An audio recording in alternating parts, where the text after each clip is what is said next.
والصلاة والسلام على عباد الذين اصطفى أما بعد قال الله عز وجل أعوذ بالله من الشيطان الرجيم بسم الله الرحمن الرحيم ولو أن أهل القرى آمنوا واتقوا لفتحنا عليهم بركات من السماء والأرض صدق الله العلي العظيم எல்லா புகழும் ஏகவல்லவனாகிய எல்லாம் அல்லாஹ் ஜல்லஷானஹு வ தஆலாவுக்கே உரித்தாகட்டும்.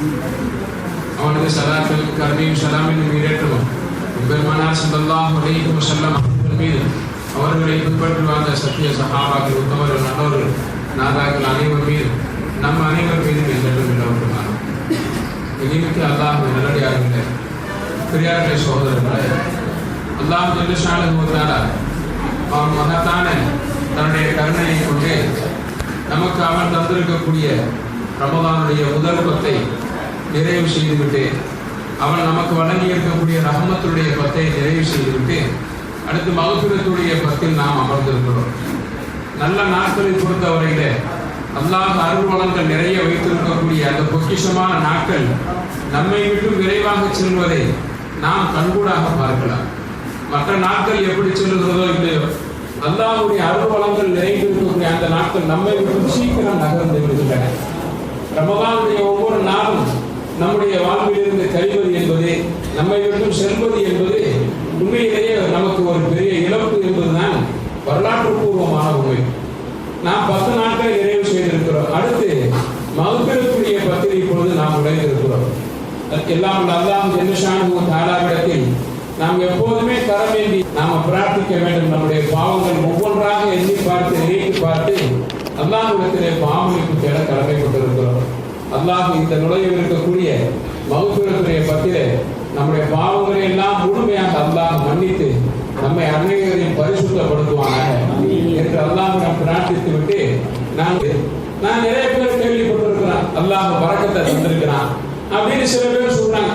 ஆனால் பல பேருடைய கருத்துக்கள், அவர்களுடைய வார்த்தைகள் எப்படி இருக்கிறது என்றால், பரக்கத்தே இல்லை, நாம் உழைக்கக்கூடிய உழைப்பில் பரக்கத்தில்லை, நாம சம்பாதிக்கக்கூடிய சம்பாத்தியத்தில் பரக்கத்தில்லை என்ற இந்த நம்முடைய குடும்பங்களிலே பரவலாக பேசப்படக்கூடிய வார்த்தை. நான் ஓதி காண்பித்த அந்த வசனத்தில் அல்லாஹ் சொல்லுகிறான், பரக்கத் என்பது யாருக்கு சொந்தமானது, பரக்கத் என்பது எப்போது ஏற்படும், பரக்கத் என்பது எப்போது தடுக்கப்படும் என்பதை பற்றி அல்லாஹ் ஜல்லஷானஹு வ தஆலா தெளிவாக இந்த வசனத்தில் நமக்கு சொல்லித் தருகிறான். மூமினை பொறுத்தவரையில் அல்லாஹ் ஜல்லஷானஹு வ தஆலா எல்லா காரியங்களிலும் அவனுக்கு பரக்கத்து செய்வதாக அல்லாஹ் வாக்களித்திருக்கிறார். மூமினுக்கு மட்டும்தான் இந்த பரக்கத் என்பது சொந்தமானது. காபிர்களை பொறுத்தவரையில நாம பார்க்கலாம், அவர்கள் நிறைய செல்வங்கள் வைத்திருப்பதை போல நமக்கு தோணும். அவர்கள் நிறைய மாட மாளிகைகளிலே தொழில் துறைகள் வைத்து செல்வந்தர்களாக ஒரு பெரிய படோடாபமாக வாழ்வது நமக்கு காட்சி அளிக்கும். நமக்கெல்லாம் கூட அந்த வாழ்க்கையை பார்த்துவிட்டு கொஞ்சம் மனசு வருத்தமா கூட இருக்கும். ரப்ப நாம தொழுகிறோம், வணங்குறோம், அவனை ஈமான் கொண்டிருக்கிறோம். ஆனால் அவனை ஈமான் கொண்டாதவரெல்லாம் எப்படி வாழ்க்கை வாழ்ந்து கொண்டிருக்கிறான், அவன் தொட்டதெல்லாம் செழிப்பாகி விடுகிறது என்பதை போன்ற ஒரு வார்த்தைகள் நமக்குள்ளேயே நாம் பயன்படுத்தி விடக்கூடிய நிலைப்பாடு இருக்கு. காபிர்களுடைய வாழ்க்கையை பார்த்து, முஸ்லிம்களுடைய வாழ்க்கையை பார்த்து இன்னைக்கு சர்வதேச அளவில் யாரு மக்களை ஆண்டு கொண்டிருக்கிறான் என்று சொன்னால் யூதர்கள் தான் ஆண்டு கொண்டிருக்கிறான். இன்னைக்கு கல்விக்கூடங்களும் மருத்துவமனைகள் யாருடைய பொறுப்புல இருக்குன்னா நஸ்ரானியுடைய பொறுப்புல தான் இருக்கு. இன்னைக்கு அவன் அந்த மொத்தத்தையும் குத்தகைக்கு எடுத்ததை போன்ற ஒரு உலகளாவிய அளவிலே அவனுடைய அந்த ஆக்டோபஸுடைய அந்த ஆக்கிரமிப்பு அவனிடத்தில் இருக்கிறது. கல்விக்கூடங்கள் அவனிடத்தில் சென்று விட்டது, மருத்துவமனைகள் அவனிடத்தில் சென்று விட்டது, ஆட்சி அதிகாரங்கள் ஆளுமை விஷயங்கள் எல்லாம் இன்னைக்கு யூதர்களுடைய கையில் போய்விட்டது. இதெல்லாம் பார்க்கும் பொழுது இந்த முஸ்லிம் சமுதாயம் பாவம் ஏன் இப்படி ஒரு அப்ராணி சமுதாயமாக இருக்குது? அல்லாஹ்வுடைய கூறுதலில் ஏற்றுக்கொண்டவர்கள் தானே, திருக்குரானை இவர்கள் எல்லாம் பின்பற்றக்கூடியவர்கள் தானே. அல்லாஹ் இவர்களை பார்க்கவில்லையா? இவர்களை திரும்பி பார்க்காமல் விட்டு விட்டானோ, அல்லாஹ் புறக்கணித்து விட்டானோ என்பதை போன்ற ஒரு வகையான ஒரு எண்ணம் என்று நமக்குள்ளே தவிர்க்க முடியாத விஷயமாகிவிட்டது. நமக்கெல்லாம் அந்த வருத்தம் இருக்கத்தான் செய்யும். உள்ளூர பார்த்தோம்னா உண்மையிலேயே நான் கஷ்டப்பட்டு கொண்டிருக்கிறேன், எனக்கு வாழ்க்கையில் ஏதாவது ஒரு விஷயத்துல வரக்கத்து கிடைச்சதாரா அப்படின்னு ஒரு ஏக்கம் எனக்குள் இருந்து கொண்டே இருக்கிறது என்று பலர் பேசுவதை நீங்களும் கேள்விப்பட்டிருக்கிறார். அன்புக்குரியவர்களே, உண்மையிலேயே வரக்கத்து என்பதை அல்லாஹ் முஃமின்களுக்கு மட்டும்தான் சொந்தமாக்கி வைத்திருக்கிறார். யூதன் இப்படிப்பட்ட ஒரு பணமான வாழ்க்கையை வாழலாம், நஸ்ரானிகள் இப்படிப்பட்ட ஒரு பணமான வாழ்க்கையை வாழலாம், காபிர்கள் செல்வ செழிப்பு இருப்பதை போன்று அல்ல. ஒரு மனிதனிடத்திலே 30 ஆடைகள் இருப்பது என்பது 300 ஆடைகள் இருப்பது என்பது பரக்கத்து அல்ல. நிறைய குவிந்திருப்பது என்பது பரக்கத்து அல்ல. குறைவாக இருப்பதே நிறைவை தர வேண்டும் என்பதுதான் பரக்கத்து. பரக்கத்திற்கான இலக்கணத்தை இந்த ஆயத்தின் பின்னணியிலே நமக்கு தஃசீர்களை வல்லுநர்கள் சொல்லுகிறார்கள். பரக்கத்துனா என்ன தெரியுமா? ஒன்று வந்ததற்கு பிறகு ஒரு பணம் வைத்துக் கொள்ளுங்கள். பணம் வந்ததற்கு பிறகு மனிதனுடைய தேவையெல்லாம் நிறைவேறுகிறது. குறைவான பணம் வந்தால் கூட நம்முடைய தேவை நிறைவேறுகிறதா? குடும்பத்தில் இருக்கக்கூடிய எல்லா காரியங்களையும் நாம் அந்த பணத்தை கொண்டு நிறைவு செய்து விட்டோமா? அதற்கு பெயர் பரக்கத்து. குடும்பத்தில் இருக்கக்கூடிய தேவைகள் நிறைவேறிவிட்டால் பரக்கத்தினுடைய முதல் நிபந்தனை அதுதான். குடும்பத்தினுடைய பற்றாக்குறை வரக்கூடாது. நாம் சம்பாதிக்கக்கூடிய சம்பாத்தியத்திற்குள்ளேயே அந்த குடும்பத்தின் செலவினங்கள் நிறைவடைய வேண்டும். நாளைக்கு நிறைய பேருக்கு ஒரு பெரிய கவலையான விஷயம் என்ன தெரியுமா? பள்ளி கூட ஆரம்பமாகுது. எப்படித்தான் இவ்வளவு பணத்தையும் பிறட்டி நாம ஃபீஸ் கட்ட போறோமோ தெரியல.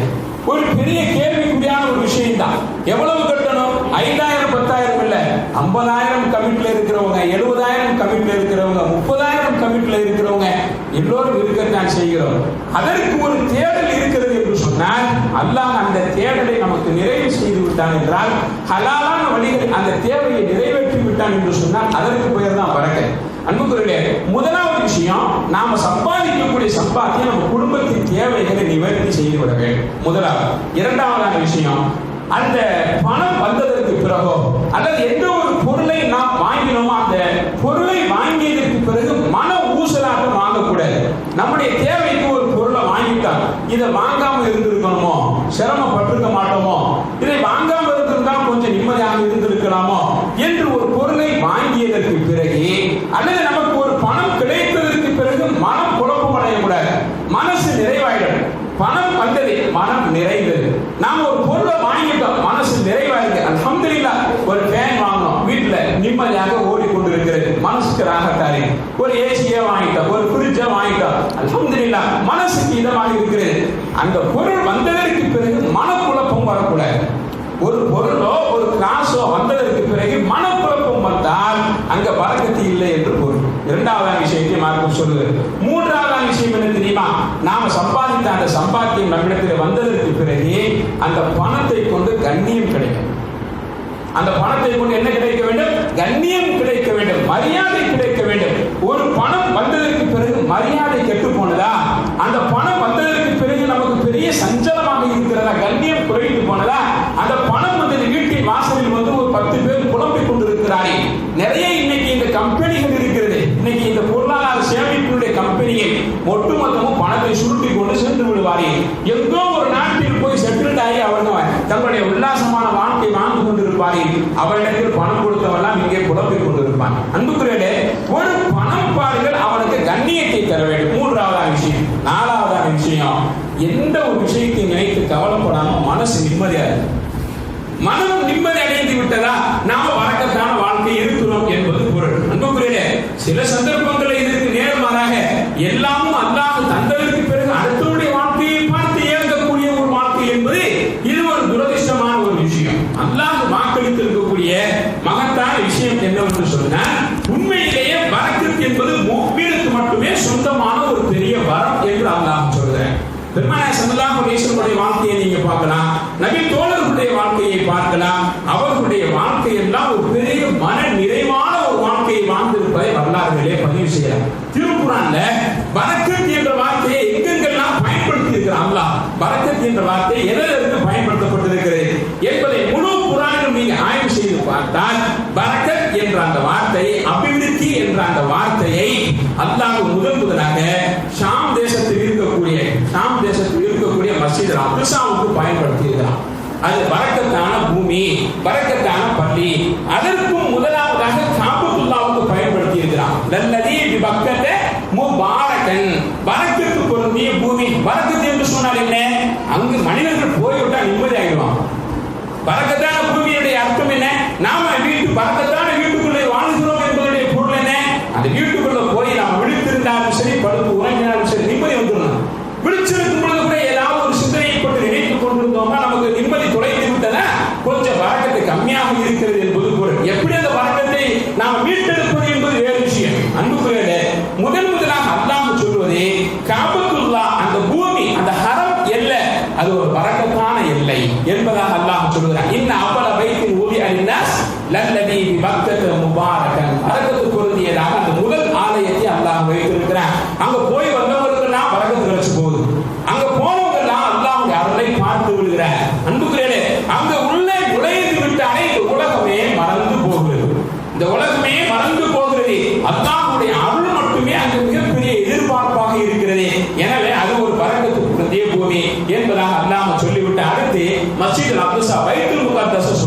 பைத்துல் முகத்தஸை சுற்றி இருக்கக்கூடிய அந்த இடம் பரக்கத்தான பூமி.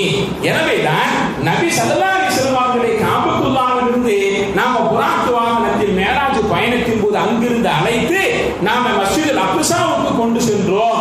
பாரக்னா ஹவுலஹு, மஸ்ஜிதுல் அக்ஸாவை சுற்றி இருக்கக்கூடிய அந்த பகுதியை, சுற்றுப்புறத்தில் உள்ள அத்தனை பகுதியையும் நாம பரக்கத்தாக்கி வைத்திருக்கிறோம் என்பதன் விளைவுதான் இன்னைக்கும் யூதர்கள் பைத்துல் முகத்தஸை அந்த பலஸ்தீனை தன்னுடைய அந்த ஆக்கிரமிப்பிற்குள் வைத்துக் கொண்டு விடுவதற்கு தயாராக இல்லை. சமீபத்தில் கூட நீங்க பார்க்கலாம், அமெரிக்காவுடைய அதிபர் ட்ரம்ப் என்ன செய்தார் தெரியுமா? பைத்துல் முகத்தஸ்ல துஆ ஒப்புக்கொள்ளப்படக்கூடிய ஒரு இடம் என்பது யூதர்களுக்கும் தெரியும், நஸ்ரானிகளுக்கும் தெரியும். அதற்கு உமர் ரலியல்லாஹு அன்ஹுடைய காலத்திலே இந்த பலஸ்தீன், இந்த பைத்துல் முகத்தஸ் மாற்றார்களுடைய கைவசம் கைப்பற்றப்பட்டு இருந்தது. உமர் ரலியல்லாஹு அன்ஹு ஒரே ஒரு சமயம் படையெடுத்து தன்னுடைய படையோடு போகும் பொழுது அப்போது ஆக்கிரமிப்பில் இருந்த யூதருடைய தலைவரிடத்தில் அனுமதி கேட்டாரே, அந்த ஒரே ஒரு இடத்துல மட்டும் நின்று நான் துஆ செஞ்சுட்டு மட்டும் வந்துடுறேன். அங்கே அனுமதி மறுக்கப்பட்டது. அன்புக்குரியவர்களே, அதற்கு உமர் ரலியல்லாஹு அன்ஹு எந்த இடத்தை சுட்டி காண்பித்தார்களோ அந்த இடத்தை இன்னைக்கு யூதர்கள் முழுமையாக ஆக்கிரமித்து விட்டு பள்ளிவாசல் மாதிரி ஒன்று தூரமா இருக்குது பாத்தீங்கன்னா, இன்னைக்கு பைத்துல் முகத்தஸுடைய வடிவத்தில் இதுதான் பைத்துல் முகத்தஸ் நம்ப வைத்து விட்டார்கள். பரக்கத்திற்குரிய இடம் தள்ளி இருக்கு. இன்னைக்கு அதில் போய் அவன் பிரார்த்தனை பண்றான். இன்னைக்கு யூதர்கள் போய் அந்த பரக்கத்தான அந்த பூமி என்று எந்த பகுதியை அல்லாஹ் சொல்லுகிறானோ அந்த பகுதியை முழுக்க கட்டிடக்கலை இல்லாமல் கொஞ்சம் சேதமடைந்த ஒரு பகுதி இன்னைக்கு பள்ளிவாசல் தோரணையில் இருக்கக்கூடிய பைத்துல் முகத்தஸ் நம்ப வச்சு உண்மையான அந்த பைத்துல் முகத்தஸுடைய அந்த பரக்கத்தான பூமி இருக்கிறது பார்த்தீர்களா, இதை முழுமையாக அவன் பயன்படுத்திக் கொண்டிருக்கிறான். சமீபத்தில் மீடியாக்களில் நீங்கள் வைரலாக வந்ததை நீங்கள் பார்க்கலாம். ட்ரம்ப் அந்த இடத்துக்கு போய் பிரார்த்தனைக்கு போயிருக்கிறார்.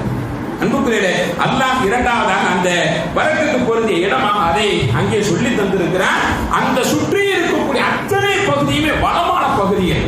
பைத்துல் முகத்தஸ் சுற்றி அங்கே நபிமார்கள் அடக்கம் செய்யப்பட்டிருக்கிறார்கள், நபிமார்கள் அடக்கம் செய்யப்பட்டிருக்கிறார்கள். அவ்வளவு நபிமார்களுடைய ஆன்மாக்கள் சூழ்ந்த இடம் பைத்துல் முகத்தஸில் போய் என்ன நடந்தது?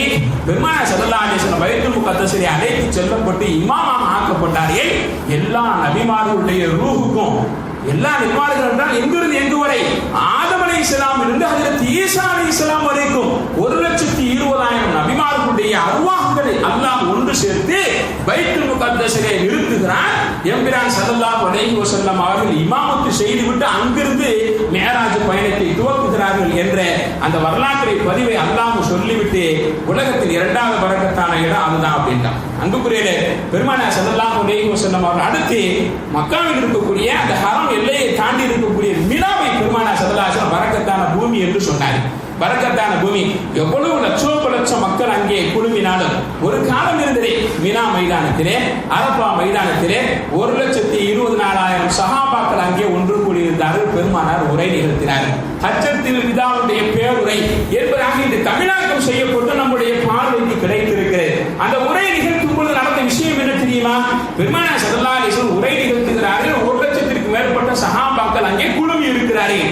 அரபா மைதானம் அன்று எப்படி இருந்ததோ அதே அரபா மைதானம் தான் இன்னைக்கு இருக்குது. அன்னைக்கு 1.25 லட்சம் பேர் தான் இருந்தாங்க. ஆனால் இன்னைக்கு 60 லட்சம் 70 லட்சம் மக்கள் அங்கே ஒன்று கூடுகிறார்கள். அந்த அரபா மைதானம், மினா மைதானம் தாயின் கர்ப்பப்பையை போல என்று சொன்னார். இந்த கர்ப்பப்பையை எடுத்தவங்களுடைய அந்த ஆபரேஷன் செய்ததற்கு பிறகு அந்த கர்ப்பப்பையை நீங்கள் பார்த்திருப்பீர்கள். அன்புக்குரியவர்களே, கர்ப்பப்பை என்பது ஒரு பலூன் மாதிரி தான் இருக்கும். கர்ப்பப்பையை எடுத்துட்டாங்க அப்படின்னு இன்னைக்கு மருத்துவர்கள் அந்த கர்ப்பப்பையை எடுத்து பாட்டிலில் வைத்திருக்கக்கூடிய நமக்கு ஆபரேஷன் செய்ததற்கு பிறகு காட்டக்கூடிய காட்சி நீங்கள் பார்த்திருக்கலாம். ஒரே ஒரு பலூனுடைய வடிவத்தில் இருக்கக்கூடிய கொள்ளளவு கொண்ட அந்த கர்ப்பப்பையில் தான் ஒரு 3 கிலோ 4 கிலோ எடை கொண்ட குழந்தை அல்லாஹ் அங்கே அந்த கர்ப்பப்பையை விரிவடைய செய்து அதை தாங்கும் கொள்ளளவாக அல்லாஹ் அதை விஸ்தரிக்கிறார். பெருமானார் ஸல்லல்லாஹு அலைஹி வஸல்லம் சொல்லுகிறார்கள், அரபா மைதானமும் மினா மைதானமும் பரக்கத்திற்குரியது. அல்லாஹ் அந்த சின்ன கொள்ளளவு தான். நீங்க 1 கோடி பேர் அந்த அரபாவில் குழுமினாலும் மினாவில் குழுமினாலும் அந்த குழுமக்கூடிய இடம் அரபா விசாலம் அடைந்து கொள்ளும், மினா விசாலம் அடைந்து கொள்ளும் என்பதாக பெருமானார் ஸல்லல்லாஹு அலைஹி வஸல்லம் அவர்கள் குறிப்பிட்டிருக்கிறார். அன்புக்குரியவர்களே, அதே போல பெருமானார் ஸல்லல்லாஹு அலைஹி வஸல்லம் பரக்கத்திற்கு ஒரு சாதாரணமான உதாரணம் சொல்றாங்க. பரக்கத்திற்கு சொல்லக்கூடிய உதாரணம் என்ன தெரியுமா? பரக்கத்தை ஆடுக்கு ஒப்புறாங்க. ஆடு இருக்கிறது பார்த்தீர்களா? உலகத்தில் ஆடுக்கும் நாய்க்கும் மத்தியில் இருக்கக்கூடிய வேறுபாடை நீங்கள் பார்க்கலாம். ஒவ்வொரு சந்தர்ப்பத்திலுமே குட்டி போடும் பொழுது நாய் குட்டி போடுது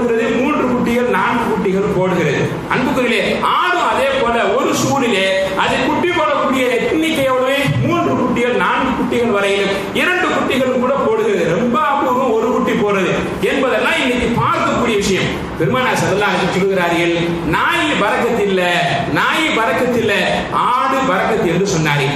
ஆடு அறுபட்டு கொண்டே இருக்கிறது, ஆடு அறுபட்டு கொண்டே இருக்கிறது, ஆனால் ஆடு கிடைத்துக் கொண்டே இருக்கிறது. உலகம் எங்கும் நீங்கள் பாருங்கள், ஆட்டுக்கு எங்கேயுமே பஞ்சம் இல்லை.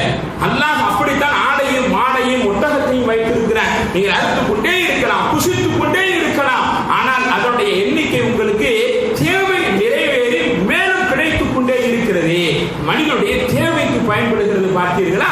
இதற்கு பெயர் பரக்கத் என்று பெருமானார் குறிப்பிட்டு விட்டு பெருமானார் ஸல்லல்லாஹு அலைஹி வஸல்லம் அவர்கள் சொல்கிறார்கள், பராத்தினுடைய அந்த இரவிலே நீங்கள் அல்லாஹ்விடம் பிரார்த்தித்தால், பாவமன்னிப்பு கேட்டால், பனு கலிபு கூட்டத்தாருடைய ஆடுகள் எவ்வளவு ரோமங்களுடையதாக இருக்குமோ, பெருமானார் ஸல்லல்லாஹு அலைஹி அரபு தேசத்தில் இருக்கக்கூடிய ஆடுகளை ஆய்வு செய்கிறார்கள்.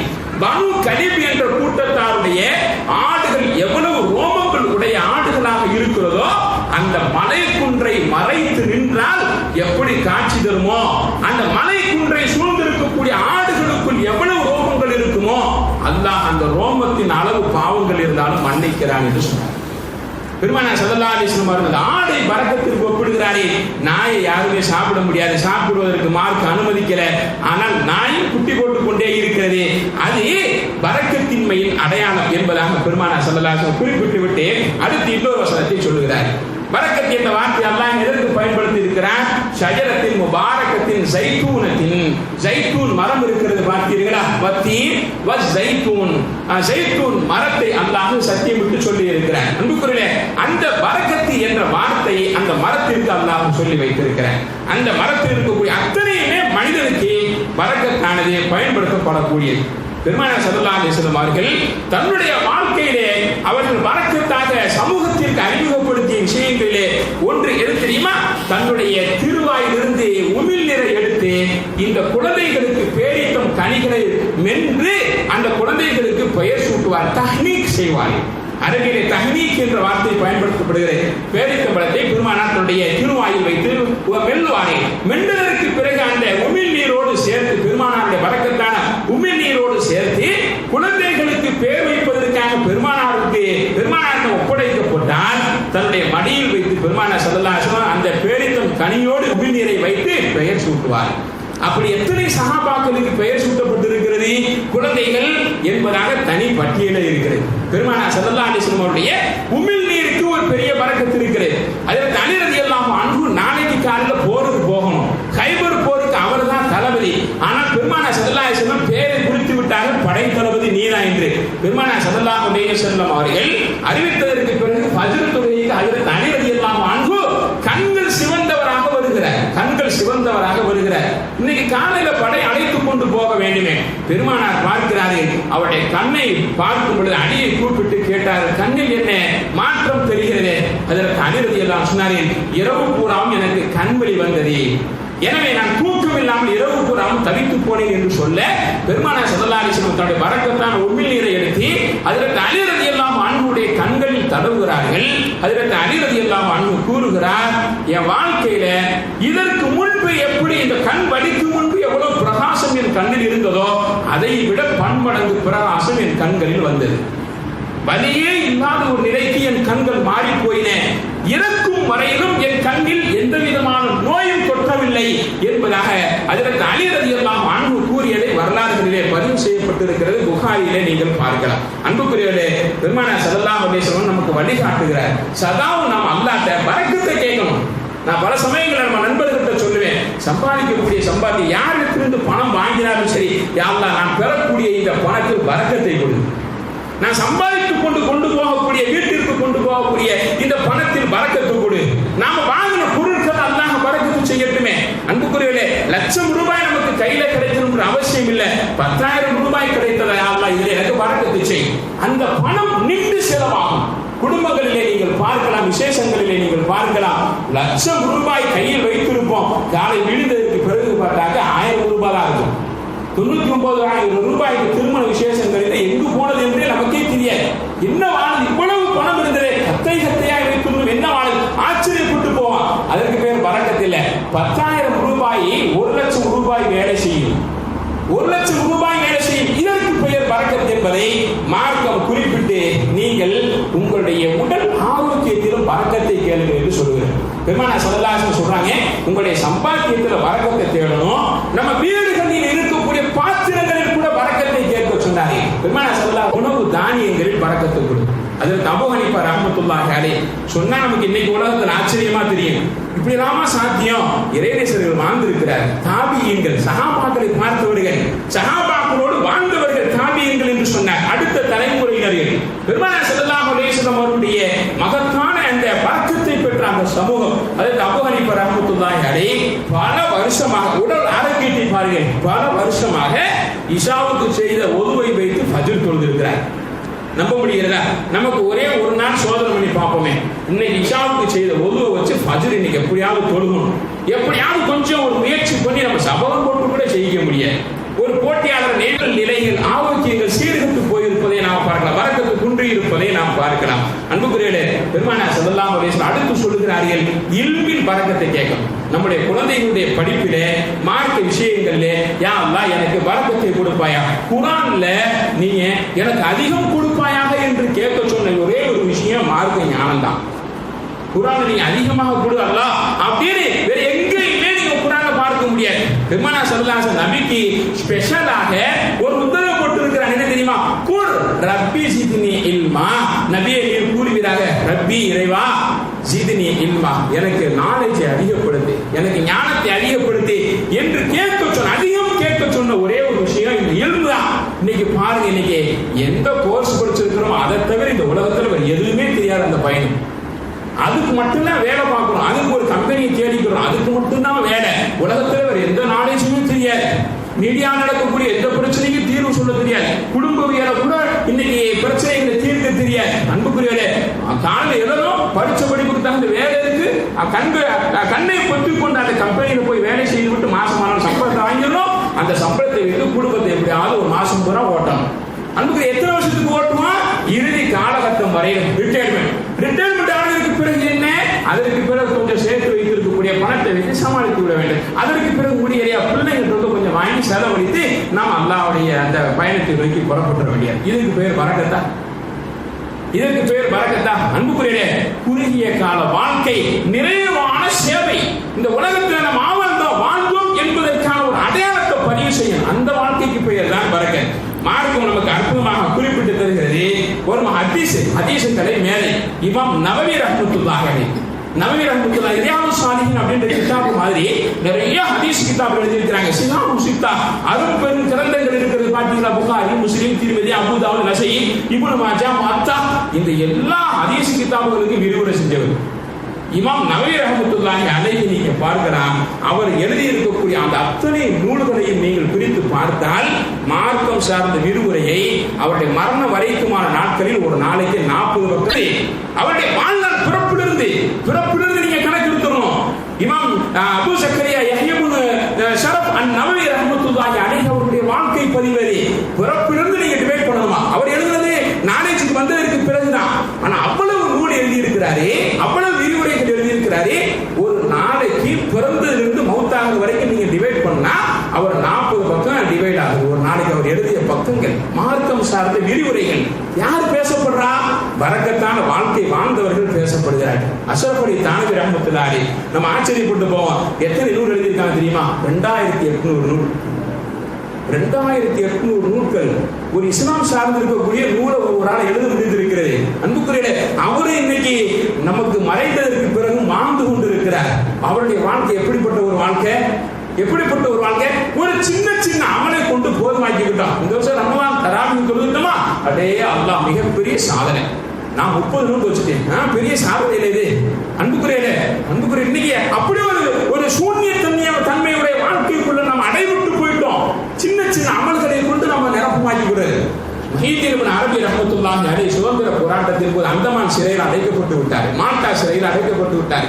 அடைக்கப்பட்டதற்கு பிறகு கடைசியாக அவர்களை விடுதலை செய்யும் பொழுது, முஹீதீன் இப்னு அரபி ரஹ்மத்துல்லாஹி அலைஹி விடுதலை செய்யும் பொழுது, அந்த சிறை அதிகாரி, தலைமை அதிகாரி ஹஜ்ரத் அவர்கள்ட்ட, பெரியவர்கிட்ட மன்னிப்பு கேட்டார். எவ்வளவு பெரிய மகத்தான மாமனிதர், என்னமோ தெரியல, இந்த ஆங்கிலேயர்களுடைய உத்தரவின் அடிப்படையில் தான் நான் உங்களை உள்ள சிறையில் அடைக்க வேண்டியதாகிடுச்சு.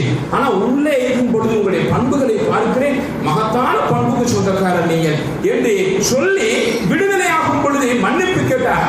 மன்னிப்பு கேட்கிறார். சிறைச்சாலையுடைய தளபதி, அந்த சிறைச்சாலை தலைமை அதிகாரி மன்னிப்பு கேட்கிறார்.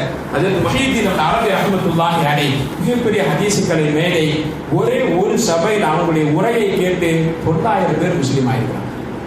ஒரு சபையில் அவர்களுடைய உரையை கேட்டு ஈமானிய பவர் தான், ஈமானிய பவர் தான். அதெல்லாம் போய் பிராக்டிஸ் பண்ணிட்டு வர்றதுல திமுக கழகத்துல போய் இந்த பேச்சு பயிற்சி எடுத்துட்டு வந்து பேசினா எல்லாம் முஸ்லீம் ஆயிடுவாங்களா? என்ன பேச்சு பயிற்சி அல்ல, இது ஈமானிய பயிற்சி. அது ஒரு வார்த்தையில் 9,000 பேர் முஸ்லீம்கள்.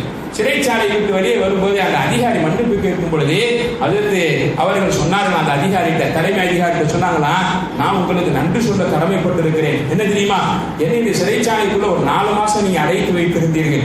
அல்லாஹ்வுடைய பெரிய கருணை, நான் 2300 பேரை முஸ்லீம் ஆகிட்டேன். 2300 பேரை நான் சிறைச்சாலைக்குள்ள முஸ்லீம் ஆகிட்டேன். நான் சிறைச்சாலையை விட்டு வெளியில் இருந்தால், என்னை நீங்க கைது பண்ணி உள்ளே அடைக்காம நான் வெளியில் இருந்தால் கூட அல்லாஹ் என்னை வைத்து இவ்வளவு வேலை வாங்கியிருக்க மாட்டான். எனக்கு அந்த பயம் இருந்துச்சு. இப்போ நான் அல்லாஹ்வுக்கு உங்களுக்கு நன்றி சொல்ல கடமைப்பட்டு இருக்கிறேன். சிறைச்சாலைக்குள் இருந்த 4 மாதத்திற்கு 2300 பேர் முஸ்லீம். இது வாழ்க்கை, வாழ்ந்ததனுடைய அடையாளம். பரக்கத்தான வாழ்க்கை என்பது எது? பரக்கத்தான வாழ்க்கை என்பது எது? நாம் மரணித்து விட்டோம், 100 கோடி சம்பாதித்து வைத்துட்டு போயிட்டோம். அன்புக்குரியலே, நமக்காக துஆ செய்வதற்கு ஒரு ஆளு கூட இல்லை. இதற்கு பேர் பரக்கத்தான வாழ்க்கை இல்லை. பெருமானார் ஸல்லல்லாஹு அலைஹி வஸல்லம் அவர் அடுத்து சொல்ற நினைவாற்றலில் பரக்கத்தை கேட்க வேண்டும். அதற்கு அபூ ஹுரைரா ரலியல்லாஹு அன்ஹு பெருமானார் ஸல்லல்லாஹு அலைஹி வஸல்லம் அல்லாஹ்வின் தூதரே, நீங்க எவ்வளவோ நல்லுபதேசம் செய்றீங்க, இந்த 10 நாள் விஷயங்களை நம்ம பேசுனது கொஞ்சம் அப்புறமா கேட்டு பார்ப்பேன். எங்க முதல் நல்லது என்னங்க பேசுனேன்? அற்புதமா பேசுனீங்க, அது ரொம்ப அற்புதமா இருந்துச்சு அப்படின்னு நம்ம போயிட்டே இருப்போம். இந்த 10 நாள் பேசுன விஷயத்துல கொஞ்சம் ஒரு குவிஸ் மாதிரி, ஒரு கேள்வி பதில் மாதிரி வச்சோம்னாக்க போச்சு. அது எங்க கேள்வி பதில் கேட்கிற வேலையெல்லாம் வச்சுக்கூடாது. நீங்க எல்லாம் பயன் பண்ணீங்கன்னா பண்ணீங்க, அவ்வளவுதான், முடிஞ்சு. இந்த கேள்வியை நான் கேட்கக்கூடாது. என்ன நல்லா தான் இருந்தீங்க இவ்வளவு நாளும், இப்ப என்ன புதுசா கேள்வி கேட்குறீங்க? 20 நாள் இதே மாதிரியே கொண்டு போயிருங்க, 20 நாள் இதே மாதிரியே கொண்டு செலுத்திடணும், அவ்வளவுதான். இதுதான் நமக்கு மரியாதையும் கூட. அதற்கு அபூ ஹுரைரா ரலியல்லாஹு அன்ஹு பெருமானார்ட்ட வந்தார். அல்லாஹ் எவ்வளவு மகத்தான மார்க்க விஷயங்கள் சொல்லுகிறீர்கள், கேட்க கேட்க எனக்கு மறந்து போகுது. நமக்கும் தான் அபூ ஹுரைராவின் வாரிசா இருக்கும் போது. அதற்கு அபூ ஹுரைரா ரலியல்லாஹு அன்ஹு பெருமானாரிடத்தில் வந்து முறையிடுகிறார், எனக்கு மறந்து போகுது நபியே. எவ்வளவு பெரிய துரதிஷ்டம்! மார்க்க விஷயம் மறக்கலாமா? நமக்கு பணம் ஒருவன் தர வேண்டும் அல்லது நாம் ஒருவனுக்கு தர வேண்டும், மறக்குமா? நம்மை ஒருவன் திட்டே இருக்கிறான், அது மறக்குமா? அன்புக்குரியலே, என்னுடைய சொத்து ஒரு இடத்தில் இருக்கிறது, மறந்து போகுமா? உலகளாவிய விஷயம் மறக்கிறது, மறக்கவில்லையே. மார்க்கம் எப்படி மறக்கிறது? ஷைத்தான் மறக்கடிக்கிறான். அன்புக்குரியலே, பெருமானார் ஸல்லல்லாஹு அலைஹி வஸல்லம் நினைவாற்றலில் பரக்கத்தை கேட்க சொன்னாங்க. பிள்ளையை உட்கார வச்சு துஆ செய்யுங்க, யா அல்லாஹ் என் பிள்ளையுடைய நினைவாற்றலில் பரக்கத்தை செய். என்னைக்கு துஆ செஞ்சிருக்கிறோம்? என்னைக்கு துஆ செய்திருக்கிறோம்? என் பிள்ளையுடைய படிப்பிலே இல்மில் பரக்கத்தை செய், இவருடைய நினைவாற்றலில் பரக்கத்தை செய், என்னைக்கு பிரார்த்தித்து இருக்கிறோம்? அன்புக்குரியலே, மார்க்கம் வலியுறுத்துகிறது. அபூ ஹுரைரா ரலியல்லாஹு அன்ஹு மறந்து போகிறது என்று பெருமானாரிடத்தில் வந்து முறையிடும் பொழுது பெருமானார் ஸல்லல்லாஹு அலைஹி வஸல்லம் கூப்பிட்டு சொன்ன ஒரு மடியை விரியப்பான். அவர் வைத்திருக்கக்கூடிய துண்டை வைத்து என்ன செய்கிறார்? மடியை விரித்தார். பெருமானார் ஸல்லல்லாஹு அலைஹி வஸல்லம் அள்ளி போடுவதை போல தன் கையில 2 முறை சமீகை செய்தார். அதற்கு அபூ ஹுரைரா ரலியல்லாஹு அன்ஹு சொன்னார்கள், அதை உன்னுடைய நெஞ்சோடு வைத்து இணைத்துக்கொள், அணைத்துக்கொள் என்று பெருமானார் சொன்னார்கள். ஃபலமம்து பி சத்ரி, நான் என் நெஞ்சோடு அந்த பெருமானார் அள்ளி தந்ததை நான் என்ன செய்து கொண்டேன்? நான் அணைத்துக் கொண்டேன் என்று அதற்கு அபூ ஹுரைரா சொல்லிவிட்டு அறிவித்த ஹதீஸ் 5000க்கு மேல உள்ள ஹதீஸ். இன்னைக்கு ஹதீஸ் கலை வல்லுநர்கள் முதலாக இன்னைக்கு மிகப்பெரிய அவார்டு யாருக்குனாக்க அதற்கு அபூ ஹுரைரா ரலியல்லாஹு அன்ஹு தான் அதிகமாக ஹதீஸ் அறிவிச்சிருக்கவங்க. லட்ச சஹாபாக்கள்ல அன்புக்குரிய ஒரு விஷயம் கூட மறக்கல. அதற்கு அபூ ஹுரைரா ரலியல்லாஹு அன்ஹுக்கும் மறக்கல. அதற்கு பிறகு நான் எதையுமே மறக்கவில்லை என்று அதற்கு அபூ ஹுரைரா ரலியல்லாஹு அன்ஹு சொல்லிவிட்டு சொல்லுகிறார்கள் ஒரு ஹதீஸிலே, நான் இந்த சமூகத்தில் பெருமானார் எனக்கு சொல்லி தந்ததுல 2 பை நிறைய கல்வி கொடுத்தாங்க, அதுல ஒரு பையை தான் சமூகத்தில் வெளியிட்டிருக்கேன். அது ஒரு பை நிறைய இருக்கக்கூடிய ஹதீஸ் தான் 5000க்கு மேற்பட்ட ஹதீஸ்கள். இன்னொரு பை ஒன்று இருக்கிறது, ஒப்பீடு சொல்லுகிறார்கள், ஒப்பீடு முறையில சொல்லி தருகிறார். அந்த பை நிறைய உள்ள ஹதீஸை இந்த சமூகத்துக்கு நான் வெளியிடல. அந்த மாதிரி ஹதீஸ்களை பெருமானார் எனக்கு கற்றுத் தந்திருக்கிறார்கள். அதை மட்டும் வெளியிட்டால் என்னுடைய உணவு குழாய் அறுக்கப்பட்டு போகும், என்னை கொன்று விடுவார்கள் என்று சொன்னார். அவ்வளவு அபாயகரமான ஹதீஸ்களை அதற்கு அபூ ஹுரைரா ரலியல்லாஹு அன்ஹு வெளியிடாமல் சென்று விட்டார்கள். இதன் ரகசியத்தை அல்லாஹ்வே நன்கு அறிந்தார். அன்புக்குரியவர்களே, நாம நினைவாற்றலுக்காக அல்லாஹ்வுடைய அந்த பரக்கத்திற்காக நம்ம என்ன செய்ய வேண்டும்? நம்ம துஆ செய்ய வேண்டும். பெருமானார் ஸல்லல்லாஹு அலைஹி வஸல்லம் அடுத்து சொல்லி தருகிறார்கள், ரிஸ்கில் பரக்கத்தை கேட்கும். யா அல்லாஹ், நாங்க சாப்பிடக்கூடிய ரிஸ்கில, நாம சம்பாதிக்கக்கூடிய ரிஸ்கில பரக்கத்தை கேட்க வேண்டும். பெருமானார் ஸல்லல்லாஹு அலைஹி வஸல்லம் அவர்கள் அதில் ஜாபிர் ரலியல்லாஹு அன்ஹு அகல் தோண்டி கொண்டிருந்த அந்த சமயம், மதீனாவை சுற்றி அகல் தோண்டி கொண்டிருக்கிறார், கந்தக்கு குழி தோண்டி கொண்டிருக்கிறார். பெருமானார் ஸல்லல்லாஹு தோடு தோண்டி கொண்டிருக்கும் சமயத்திலே அதில் ஜாபிர் ரலியல்லாஹு அன்ஹு பெருமானாரை பார்க்கிறார். ஒரு சமூகத்தின் தலைவர், இந்த சமூகத்தை வெற்றி பாதைக்கு அழைத்துச் செல்வதற்கு பொறுப்பேற்றுக் கொண்ட ஒரு தலைவர், சொர்க்கத்திற்கு அழைத்துச் செல்வதற்கு பொறுப்பேற்றுக் கொண்ட ஒரு தலைவர் சஹாபாக்களை காட்டிலும் கடுமையாக தோண்டிக் கொண்டிருக்கிறாரே. சஹாபாக்களுடைய உடலில் கூட மண் தெரிக்கவில்லை. என் உயிரினும் மேலான கண்மணி நாயகம் ஸல்லல்லாஹு அலைஹி வஸல்லம் மேலியில மண் தெரித்திருக்கிறது. யாருக்கு தாங்கும், யாருக்கு பொறுக்கும்? அன்புக்குரியே, சஹாபாக்கள் நொறுங்கி போனார், மனமெல்லாம் அங்கே கொதித்து போனது. நபிகளாருடைய நிலையை பார்த்து அதில் ஜாபிர் ரலியல்லாஹு அன்ஹு ஓடோடி போனார். வீட்டிற்கு சென்று தன் மனைவிட்ட கேட்டார், வீட்டில் சாப்பிடுவதற்கு ஏதாவது இருக்குதாமா? அதில் ஜாபிர் ரலியல்லாஹு அன்ஹு மனைவி சொன்னாங்க, வீட்டில் 2 ரொட்டி 3 ரொட்டி இருக்கு, நீங்களும் நானும் சாப்பிடக்கூடிய அளவு 2 ரொட்டி 3 ரொட்டி நம்ம ஒரு ஆளுக்கே போதாதுன்றது வேற விஷயம். அன்புக்குரிய ஜாபிர் ரலியல்லாஹு அன்ஹு கேட்டுவிட்டு அதில் பெருமானார் ஸல்லல்லாஹு அலைஹி வஸல்லம் ஓடி வருகிறார். அல்லாஹ்வின் தூதரே, தங்களுக்கு மட்டும் சாப்பிடுவதற்கு வீட்டில் கொஞ்சம் உணவு இருக்கிறது, வந்து சாப்பிட்டு விட்டு வேலைகளை தொடரலாம் என்று ஜாபிர் ரலியல்லாஹு அன்ஹு மெதுவாக ரகசியமாக காதிலே ரகசியம் பேசுவதை போல காதிலே சொல்லுகிறார். பெருமானார் ஸல்லல்லாஹு அலைஹி வஸல்லம் அகல் தோண்டிக் கொண்டிருந்தவர்கள் அந்த கோடாரியை விட்டுவிட்டு என்ன செய்தார்கள் தெரியுமா? எழுந்து அங்கே ஒரு 80 சஹாபாக்கள் இருப்பார்கள் அகல் தோண்டிக் கொண்டிருக்கக்கூடிய பணியிலே. அத்தனை பேரிடத்திலும் சொன்னார்கள், ஜாபிர் வீட்டிலே விருந்து ஏற்பாடு செய்திருக்கிறாராம், எல்லோரும் பாருங்கள். பெருமானார் ஸல்லல்லாஹு அலைஹி வஸல்லம் அறிவித்து விட்டார்கள். அறிவித்ததற்கு பிறகு என்னவானது தெரியுமா? சஹாபாக்கள் பல நாட்கள் பட்டினி. எல்லா சஹாபாக்களும் விரைந்து செல்ல ஆரம்பித்தார்கள். அவர்கள் கைகால்களை கழுவி ஒது செய்ய ஜாபிர் ரலியல்லாஹு அன்ஹு வீட்டுக்கு பயணப்பட்டு விட்டார்கள். வீட்டிலே போய் பார்க்கிறார்கள், அத்தனை பேரும் சூழ நிற்கிறார்கள். ஜாபிர் ரலியல்லாஹு அன்ஹு பெருமானார் முன்னமே அனுப்பி வைத்து விட்டார், நீ உன்னுடைய வீட்டிற்கு போ, உணவை ஏற்பாடு செய்து வைக்கிறேன் என்று சொல்ல வீட்டிற்குள்ளிருந்து வெளியே வந்து பார்க்கிறார்கள். 80க்கும் மேற்பட்ட சஹாபாக்கள் நபியுடைய தலைமையில் வந்திருக்கிறார். நாம நினைக்கிறோம் பீரோவுல வைத்திருக்கக்கூடிய பணம் ஒரு நம்பிக்கை. அன்புக்குரியே, பல லட்சம் இருக்கிறே, நீ இதை வச்சு ஒரு வருஷத்துக்கு நம்ம காலம் தள்ளிடலாம், நமக்கு பிரச்சனை இல்லை. ஒரே ஒரு பிளாட் நமக்கு சொந்தம் ஆகிட்டு என் புள்ள காலத்தை தள்ளிடுவோம், அவனுக்கு பிரச்சனை கிடையாது. ஒரு 30 ரூபாய் நகை 20 ரூபாய் நகை இருக்கு, என் பொண்டாட்டி காலம் கழிஞ்சிடும், பிரச்சனை கிடையாது. எதன் மீது ஒரு நம்பிக்கை பாருங்கள் அன்புக்குரியே. இந்த நகையின் மீது, நிலத்தின் மீது, பணத்தின் மீது வைக்கக்கூடிய நம்பிக்கையை இஸ்லாம் தகர்த்தது. இந்த மூமினுக்கு எது சொந்தம் தெரியுமா? நீ கையேந்தினால் ரப்பு எந்த காரணமுமே இல்லாம தரணும். அந்த ஒரு பெரிய வாய்ப்பை, வரத்தை பெற்றவன் இஸ்லாமியன். அந்த வரத்தை பெற்று இருக்கக்கூடியவன் இஸ்லாமியன். ஜாபிர் ரலியல்லாஹு அன்ஹு வீட்டிலே வந்து வெளியே வந்து பார்க்கிறார், மிகப்பெரிய அதிர்ச்சி பார்த்திருந்தது. மனைவி எட்டி பார்க்கிறார், நபிகளார் ஸல்லல்லாஹு அலைஹி வஸல்லம் பெரும் கூட்டம் இருக்கிறது. ஜாபிர் ரலியல்லாஹு அன்ஹு கூப்பிட்டு, இன்னைக்கு நம்ம வீட்டில் இருக்கக்கூடிய அம்மனை நம்ம திட்டுறது மாதிரி தான், உங்களுக்கு ஏதாவது இருக்குதா? நீ முன்னுமே சொல்லக்கூடாது, இவ்வளவு பேர் அழைச்சிட்டு வந்திருக்கீங்களே, நம்ம எப்படி சமாளிக்க முடியும் என்பதாக ஜாபிர் ரலியல்லாஹு அன்ஹு இடத்திலே கொஞ்சம் கடிந்த வார்த்தையோடு பேசும்போது ஜாபிர் தான் இப்படித்தான் சொல்லி பெருமானாரிடத்திலே என்ற உண்மை தகவலையும் பதிவு செய்கிறார். திரும்பியின் 2ஆம் பாகத்தில் இந்த வரலாறு பதிவு செய்யப்பட்டிருக்கிறது. பெருமானார் ஸல்லல்லாஹு அலைஹி வஸல்லம் உள்ளே சென்றார்கள். ஜாபிர் ரலியல்லாஹு அன்ஹு சூப்பராவை விரித்தார், கொண்டு வந்து ரொட்டியை வைத்தார். கொஞ்சம் சால்னா இருந்தது, அந்த சால்னாவை வைத்தார். பெருமானார் ஸல்லல்லாஹு அலைஹி வஸல்லம் என்ன செய்தார்கள் தெரியுமா? அந்த ரொட்டியின் மீது கை வைத்து ஒவ்வொரு சஹாபிக்கும் 2 ரொட்டியை கொடுத்து கொண்டே இருக்கிறார். 2 ரொட்டியை கொடுத்து கொண்டே இருக்கிறார். ஜாபிர் ரலியல்லாஹு அன்ஹு ஆச்சரியம். தலைக்கு 2 ரொட்டி என்று சொன்னால் இருந்தது 2 ரொட்டி. அன்புக்குரிய, எப்படி சாத்தியம்? இதெல்லாம் புராண கதைகளா இது? புராண இதிகாசங்களா இது? பெருமானார் ஸல்லல்லாஹு அலைஹி வஸல்லம் அவர்கள் அப்படி ஒரு வாழ்க்கையை இந்த மூமினுக்கு பரிசாக தந்து விட்டு சென்றவர்கள். நமக்கு அந்த ஈமான் வேணும், அந்த யக்கீன் வேணும், அந்த மறைவான உதவி, மறைஞான ஞானம், அதன் மீது நமக்கு நம்பிக்கை வர வேண்டும். இந்த காசு இருக்குது, நமக்கு பிரச்சனையே கிடையாது. நீ பேங்க் பேலன்ஸ் இருக்கு, வீட்டை இவ்வளவு இருக்கு, சொத்து இவ்வளவு இருக்கு. இந்த கண்ணோட்டத்திற்கு அப்பாற்பட்டது இஸ்லாமிய சித்தாந்தம். அன்புக்குரிய, ரப்பிலிருந்து நேராக நாம் உதவியை பெற முடிந்திருக்கிறதா? ஈமான் கொஞ்சம் நம்மகிட்ட குளிர் விட்டு இருக்கிறது என்று பொருள். நம்ம நேரடியாக உதவிய வாழ்க்கையில் இதுவரைக்கும் பெறல. இந்த பேப்பர் தான் நமக்கு நம்பிக்கையாக இருந்திருக்கிறது. சொத்து என்பது ஒரு பேப்பர் தான்.